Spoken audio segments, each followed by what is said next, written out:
সম্পদ অর্জনের জন্য মানুষ অনেক ব্যবস্থা নেয়, প্রতিদিন ঠাকুরের পূজাও করে।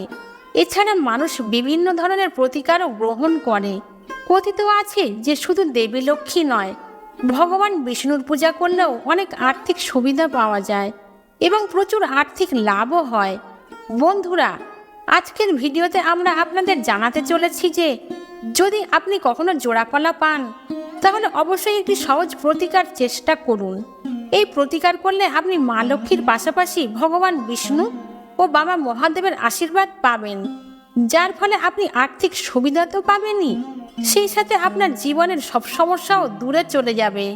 এই প্রতিকার করার জন্য বৃহস্পতিবার বা সোমবার এই দুদিনের যে কোনো একদিন রাতে জোড়াকলার প্রতিকার করতে হবে।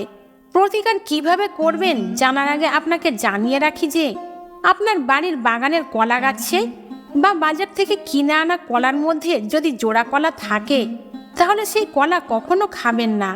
এই জাতীয় খাবার খাওয়া অশুভ লক্ষণ হিসেবে বিবেচিত হয়। বিশেষ করে মহিলাদের কখনোই জোড়া কলা খাওয়া উচিত নয়।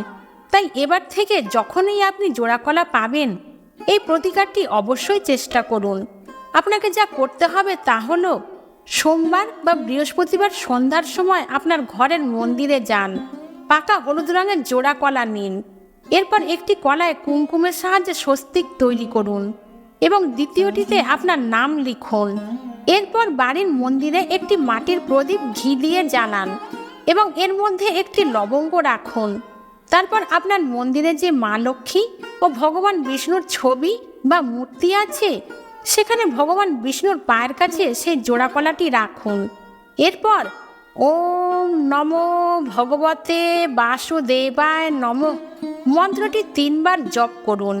এরপর আপনি যে উদ্দেশ্যে এই প্রতিকার করছেন আপনার কাঙ্ক্ষিত ইচ্ছা যাই হোক না কেন সেটি ভগবান বিষ্ণুকে বলুন। এরপর সেই জোড়া কলা ভগবান বিষ্ণুর পায়ের কাছে সারা রাত রেখে ঘুমাতে যান। পরের দিন সকালে ঘুম থেকে উঠে স্নান সেরে মন্দিরে যান এবং সেখানে রাখা জোড়া কলাটি 7 বার আপনার মাথার ওপর ঘোরান ঘড়ির কাঁটার দিকে। 7 বার ঘোরানোর পর আপনার ইচ্ছার কথা বলুন এবং যে কোনো শিব মন্দিরে যান এবং ভগবান শিবের পায়ের কাছে রাখুন। কারণ জোড়া কলাকে ভগবান শিবের অর্ধনারীশ্বরের রূপ বলে মনে করা হয়।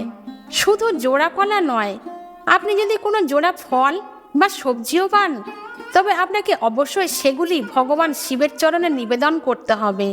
এমন জিনিস খাওয়া হয় না, আপনি সেগুলি গরুকে খাওয়াতে পারেন বা ভগবান শিবের চরণে নিবেদন করতে পারেন।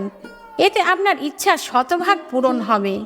আর আপনি যদি লক্ষ্মী প্রাপ্তির প্রতিকার করতে চান তবে প্রথমে সেই জোড়া কলা বা জোড়া ফল মা লক্ষ্মী ও ভগবান বিষ্ণুর পায়ের কাছে রাখুন। এরপরে আপনি এটি তুলে শিবলিঙ্গে অর্পণ করুন।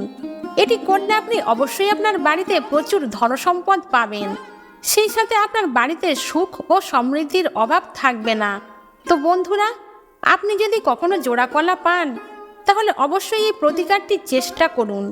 সম্পূর্ণ ভক্তি ও শ্রদ্ধার সাথে করলে অবশ্যই আপনার মনোকামনা পূরণ হবে। বন্ধুরা, ভিডিও দেখার জন্য অসংখ্য ধন্যবাদ। ভিডিও ভালো লাগলে লাইক, শেয়ার ও সাবস্ক্রাইব করতে ভুলবেন না।